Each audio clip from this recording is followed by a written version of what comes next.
Yeah, those Majespecter buyouts are getting, well, can I even say that they're out of hand? Because I feel like they're terminal at this point.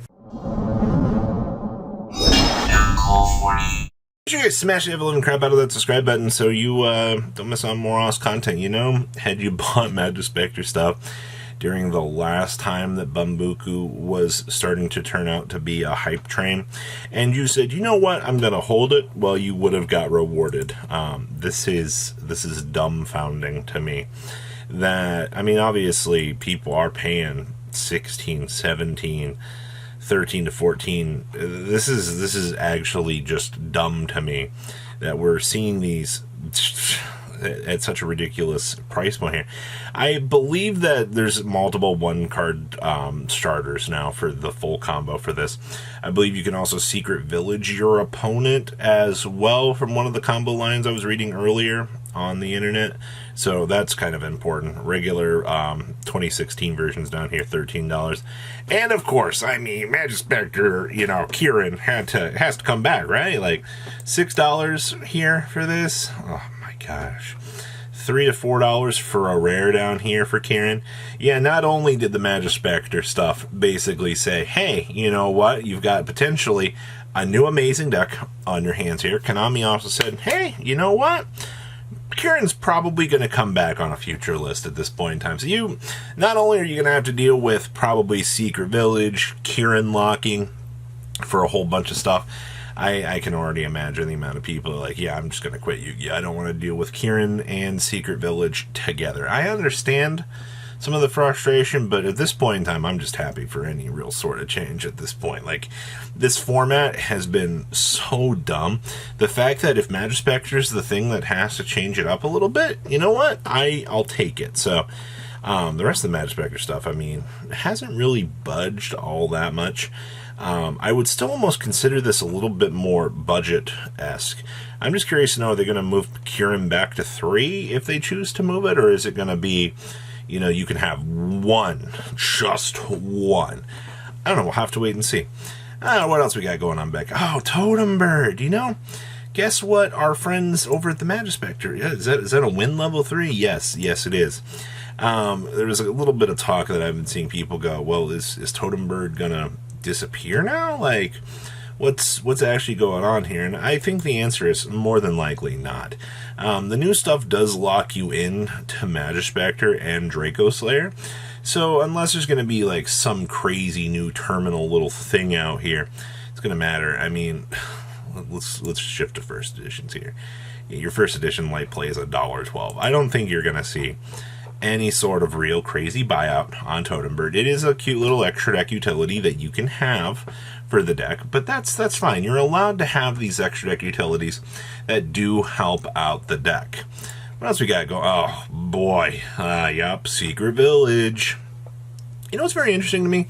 These Duelist League versions, these tend to get very expensive. Now, green on green, not a huge fan of that. That looks kind of like somebody barfed on the card. Not a huge fan of that. Now, the red, well, excuse me, the blue, a little bit expensive, actually. $25 for that? I don't think I will. I love how Jubilee Village comes up before we get down here to some of the other versions of the Secret Village of the Spellcasters. A lot of these Secret Villages are cheap minus the Duelist Leagues, but the Duelist Leagues are always an infinite, like, vacuum in themselves. Yeah, the reds are $17. Nice picture of the blue that we've got there for the Duelist League. And then the Purple Berries are $30, but none have sold of either of these, like, in quite some time. So that's good news. You know, they are a little bit crazier in price, but nobody's paying the price point. So I think that's a pretty good indicator. I miss Duelist League stuff. What else we got going on? Diviner of the Heralds. You know, I think that this is a pretty interesting slow grind on today's market, because the Silent Fork stuff, a lot of people just kind of tossed around and was like, oh, this is dog water on first initial release from quite a few people. But a lot of people kind of started figuring out, like, wait a minute, Diviner of the Herald becomes a level 6 with the Herald drop, and now, you know, the Novox is also a level 1. So what you're telling me here is, you know, we can start the little cycle of these monsters kind of chaining themselves out. You know, Novox will revive. This is essentially a starter for the entire deck, which is actually pretty cool. You're looking at $12 to $13 a piece right now on the Lightning Overdrive secret rares. Now, obviously, with all good things, I mean, you have the tin version coming in at $9, but don't be fooled. I mean, these do have sales. They are moving. This isn't just, you know, some initial hype yet. Look at those sales datas for, you know, the last couple of days. They are moving. So going forward here, if you have been debating, you're like, hey, I don't know if I want to pick up, you know, and invest in the Silent Fork stuff. I mean, the only real things you really got to worry about at the moment are Diviner of the Herald itself and some of the other, you know, support lines like the extra deck Heralds, you know, the things that you're going to hurl off of this thing to generate those power advantage lines. Hey, you remember that Unchained hype, right? Yeah, it's still going. I mainly wanted to look at this because I've been curious to see, like, how things have been going post-YCS. You know, we have Marionette Might, which just got cratered off the face of the planet fairly recently. There's so much stupid stuff going on in the market here. 230. Okay, yeah, this is a little bit expensive. Still.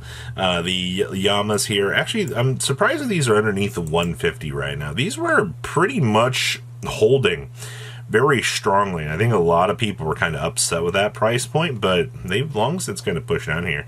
Rage at $18, and then this is where you get punched really hard. The Chaos Impact version of Soul of Rage. I kid you not. People are spending $24 to $27 to $40 frickin' dollars for these. Yeah, you have some near mint first eds down here, actually at the $30 price point. And I'm actually disgusted that people are willing to come through here and spend that much money on this. Like, this is dumb, actually. But, you know, once again, I mean, everybody had the chance to get the stuff while it was cheap. Lord Yama's down here at $13 now. Unchained Soul of Anguishes, at least these are only $7.25 versus, you know, the other support. At least also the Unchained Abominations got a little bit cheaper. Konami did us one very nice favor, at least in the department of this, and made these a lot more affordable in the long run. So, gosh. Super Nimble Mega Hamsters. So evidently, secret rares keep going back up at this. And, you know, you can blame medicine format for this every time this happens. I see that we haven't had any crazy sales the last 2 days, 3 days.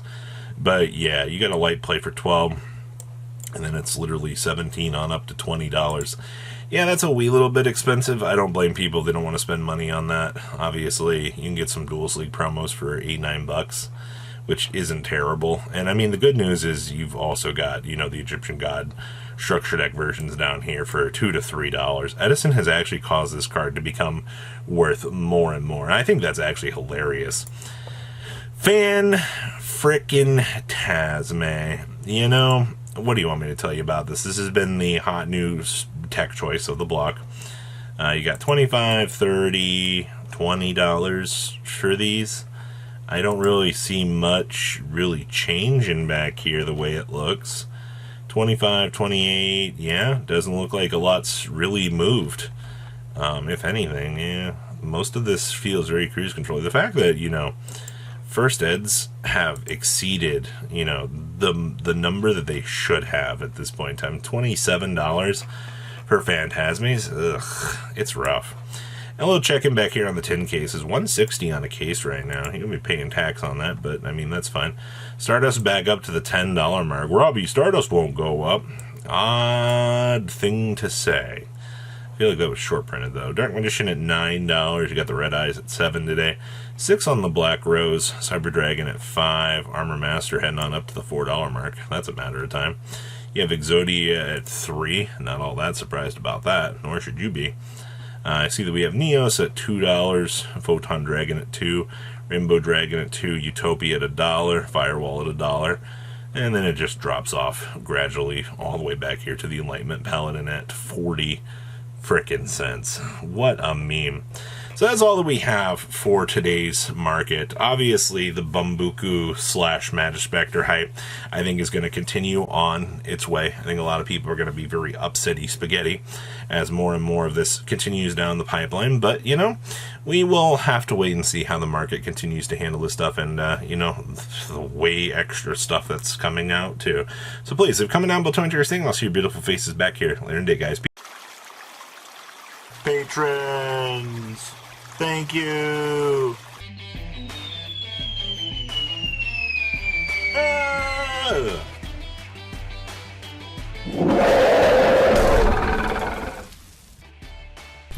Thank you so much for watching. Check out these other videos.